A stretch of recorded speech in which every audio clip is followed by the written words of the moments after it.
संगमनेर शहरामध्ये पुन्हा एकदा या जिहाद्यांचा माज वाढला आहे। संगमनेर शहरामध्ये काल रात्री 9:30 वाजता दिल्ली नाका येथे या जिहाद्यांनी पुन्हा एकदा आपल्या हिंदू मुलांवर मारहाण केली आहे। या जिहाद्यांचा खूप जास्त माज दिवसेंदिवस वाढतच जात आहे। संगमनेर शहरामध्ये दिल्ली नाका परिसरात आपले हिंदू बांधव आणि भगिनी सुरक्षित नाहीत। आता या जिहाद्यांचा माज आपण सर्व हिंदू बांधवांनी मिळून उतरवलाच पाहिजे।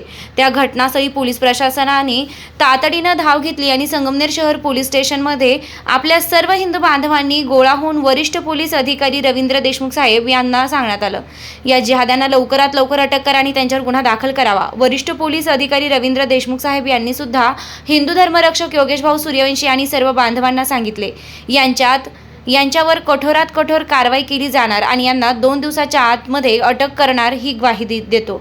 हिंदू धर्मरक्षक योगेश भाऊ सूर्यवंशी यांचे आता म्हणणे आहे, आता हा दिल्ली नाका पूर्णपणे साफ केलाच पाहिजे आणि मी तो करूनच राहणार। माझ्या हिंदू बांधवांना जर प्रत्येक वेळेस मार खाण्याची वेळ येत असेल तर आता मी या जिहाद्यांचे अतिक्रमण ठेवणार नाही आणि आपण निवडून दिलेले हिंदुत्ववादी आमदार अमोल भाऊ खताळ यांनी आता हे दिल्ली नाक्यावरील अतिक्रमण काढावे, हे मी सर्व हिंदू बांधवांकडून सांगू इच्छितो। शेरणी न्यूज संगमनेर, संपादिका कृष्ण अजित कुमार सारडा। आज या ठिकाणी संगमनेर शहरामध्ये दिल्ली नाका परिसरात काही मुस्लिम समाजाच्या गुंड प्रवृत्तीच्या मुलांनी आपल्या मुलांना काहीतरी थोडा किरकोळ ॲक्सिडेंटचा प्रकार होता, तर ते तिथं मारहाण करीत होते आपल्या हिंदू समाजाच्या एका कार्यकर्त्याला, म्हणून 2 जण तिथं सोडवायला गेले असताना त्यांना 25 ते 30 जणांनी प्रचंड बेदम मारहाण केली। आतमध्ये कॉपच्यामध्ये घेऊन त्यांच्या हातातले मोबाईल, गळ्यातली एकाची साखळी काढून घेतली आणि बेदम त्यांना मारहाण केली। ही मारहाण करत असताना त्या ठिकाणी एवढी दहशत तयार झाली होती का कोणी थांबलं तरी ते मारहाण करीत होते। म्हणजे हे काय आपलं संगमनेर म्हणजे काय पाकिस्तान नाही। त्यांनी आता नीट राहायचं इथून पुढं।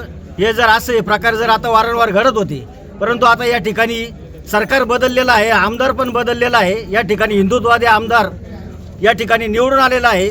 आमदार साहेबांच्या कानावर पण आम्ही हा विषय घातलेला आहे, त्यांनी पण या विषयाची दखल घेऊन ते अधिकाऱ्यांशी बोललेले आहे, पोलीस अधिकाऱ्यांनी बी या आरोपीला तातडीने अटक करण्याच्या सूचना दिलेल्या आहे। अधिकारी त्यांना उद्या 11 वाजेपर्यंत आम्हाला आता आश्वासन दिलेलं आहे PI साहेबांनी का उद्या 11 वाजेपर्यंत त्यांना आम्ही कोणत्याही परिस्थितीत अटक करू आणि त्यांचा बंदोबस्त करू। जर त्यांनी अटक केली नाही तर आम्ही उद्या 11 वाजता विश्रामगृहावर जमून आमच्या सर्व हिंदुत्ववादी संघटनांच्या वतीनं पुढची भूमिका ठरवणार आहोत। आता या ठिकाणी पोलीस स्टेशनला खूप प्रमाणामध्ये हिंदू जमलेले आहेत। तर घटना अशी होती की आपल्या हिंदू मुलांना दिल्ली नाक्यावर प्रचंड प्रमाणात मारहाण केली। त्यांच्या ज्या चैन आहे, सोन्याच्या साखळ्या काढून घेण्यात आल्या, त्याचं पैशाचं पाकिट काढून घेण्यात आलं। किमान त्या 5-6 जणांना मारण्यासाठी 25 ते 30 जण हे जिहादी तिथं एकत्र आले। तर मला काय म्हणायचं, कायम हा हिंदू त्या ठिकाणी मार खातो। आता हे सरकार काय काँग्रेसचं नाही आहे, हे सरकार हिंदुत्ववादी सरकार आहे। संगमनेरचे आमदार हिंदुत्ववादी आहेत। तर त्या ठिकाणी जी मारहाण झाली याच्या मागं जे झालं ते झालं। हिंदू आता काही शांत बसणार नाही, याचं प्रत्युत्तर इतकं भयानक असेल हे उद्या आम्ही आता उद्या मिटिंग ठेवलेली, त्या मिटिंगमध्ये आम्ही ठरवू। आणि जे अतिक्रमण आहेत दिल्ली नाक्यावर का त्यामुळे जे ह्या घटना घडतात त्या अतिक्रमण काढण्यासाठी प्रथमतः आम्ही मागणी करणार आहोत। दुसरं असं आहे, तिथं पोलीस चौकी बसवण्यात यावी दिल्ली नाक्यावर। तिसरं, हे जे मारणार आहेत यांच्यामध्ये किती बांगलादेशी आहेत याचा शोध पोलिसांनी घ्यावा। हे जे तिकडं मारतात ना बांगलादेशी आपल्या हिंदूंना, अरे लुंगीवाल्यांनो, दाढीवाल्यांनो, तुम्ही आमच्या गोरगरिबाला 1 जणाला धरून मारता, दिल्ली नाक्यावर मारता ना, तुमच्यात दम असेल ना तर आम्ही एवढेच येतो 10 जण, या तुम्ही किती येतो? आमच्यात इतका दम आहे ना का आम्ही हिंदुत्ववादी सरकार बसू शकतो, तर तुम्हाला लुंगीवर पळायला लावू पण शकतो, एवढा आमच्या दम आहे। एक नंबर, फक्त एवढंच। ज्या पद्धतीने त्या मुलांना मारलेले याचं प्रत्युत्तर आम्ही देणार म्हणजे देणार।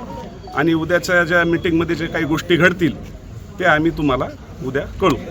जय श्रीराम। जेवण करून आले काय हे उद्या 11ला रेस्ट हाऊसला या तुम्ही फक्त जे होईल ते उद्या फायनल करायचं आहे।